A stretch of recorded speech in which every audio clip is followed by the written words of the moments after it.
അന്താരാഷ്ട്ര യോഗ ദിനം ആചരിച്ച രാജ്യം അതിരുകൾ ഭേദിച്ച് യോഗ എല്ലാവരെയും ഒന്നിപ്പിക്കുന്നതായി പ്രധാനമന്ത്രി നരേന്ദ്രമോദി പറഞ്ഞു. കൊൽക്കത്തയിൽ നടന്ന യോഗ ദിനാചരണത്തിൽ പ്രധാനമന്ത്രി ഭാഗമായി. 12ാമത് അന്താരാഷ്ട്ര യോഗാ ദിനം വിപുലമായാണ് രാജ്യം ആചരിച്ചത്. ആരോഗ്യകരമായ വാർദ്ധക്യത്തിന് യോഗ എന്നതായിരുന്നു ഈ വർഷത്തെ പ്രമേയം. രാജ്യത്തെ വിവിധ കേന്ദ്രങ്ങളിൽ പ്രധാനമന്ത്രിയും കേന്ദ്രമന്ത്രിമാരും യോഗാ ദിനാചരണത്തിന് നേതൃത്വം നൽകി. ലോകത്തിന്റെ മെച്ചപ്പെട്ട ഭാവിക്ക് യോഗ അനിവാര്യമാണ്.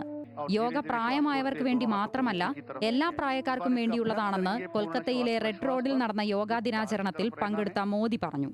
सबसे लंबी अवधि का दिन होता है और अंतर्राष्ट्रीय योग दिवस के कारण 21 जून का ये दिन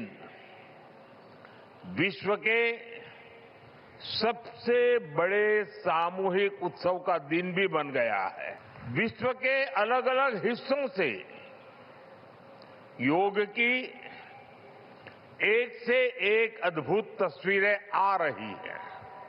കേന്ദ്ര ആഭ്യന്തരമന്ത്രി അമിത്ഷാ അഹമ്മദാബാദിലും പ്രതിരോധ മന്ത്രി രാജ്നാഥ് സിംഗ് ഷില്ലോങ്ങിലും ധനമന്ത്രി നിർമ്മല സീതാരാമൻ ഗുവാഹത്തിയിലും യോഗ അഭ്യസിച്ചു.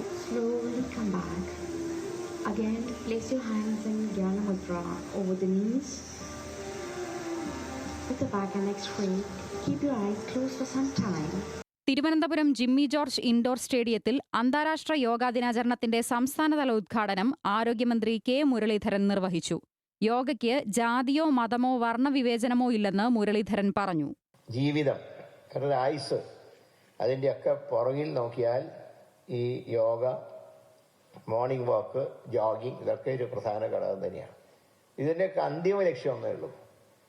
അന്തിമ ലക്ഷ്യം എന്ന് പറയുന്നത് ആരോഗ്യമുള്ള ഒരു തലമുറയെ വാർത്തെടുക്കുക.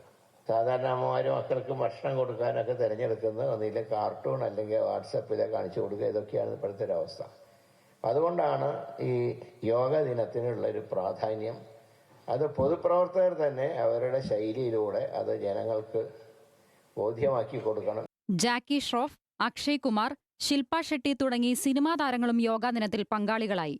ലോകത്തിലെ ഏറ്റവും ഉയർന്ന യുദ്ധഭൂമിയായ സിയാച്ചിനിലെ മഞ്ഞുമലകൾ മുതൽ തെക്കേ അറ്റത്തുള്ള കന്യാകുമാരി വരെ വിവിധയിടങ്ങളിൽ ഇന്ത്യൻ സൈന്യത്തിന്റെയും അർദ്ധ സൈനിക വിഭാഗങ്ങളുടെയും നേതൃത്വത്തിൽ യോഗാ ദിനം ആചരിച്ചു.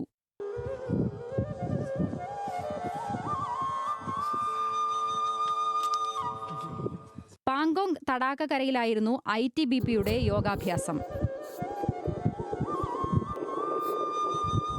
ജമ്മു കശ്മീരിലെ പൊഖ്രിബാൽ ജലാശയത്തിൽ ഫ്ലോട്ടിംഗ് യോഗ സംഘടിപ്പിച്ചപ്പോൾ ഗുജറാത്തിലെ വഡോദരയിൽ സ്വിമ്മിംഗ് പൂളിലാണ് ഒരു കൂട്ടം വനിതകൾ yoga അഭ്യസിച്ചത്.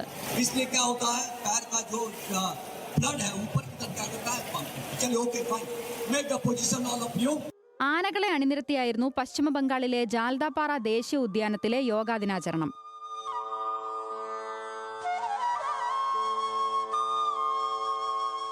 National desk, news Malayalam.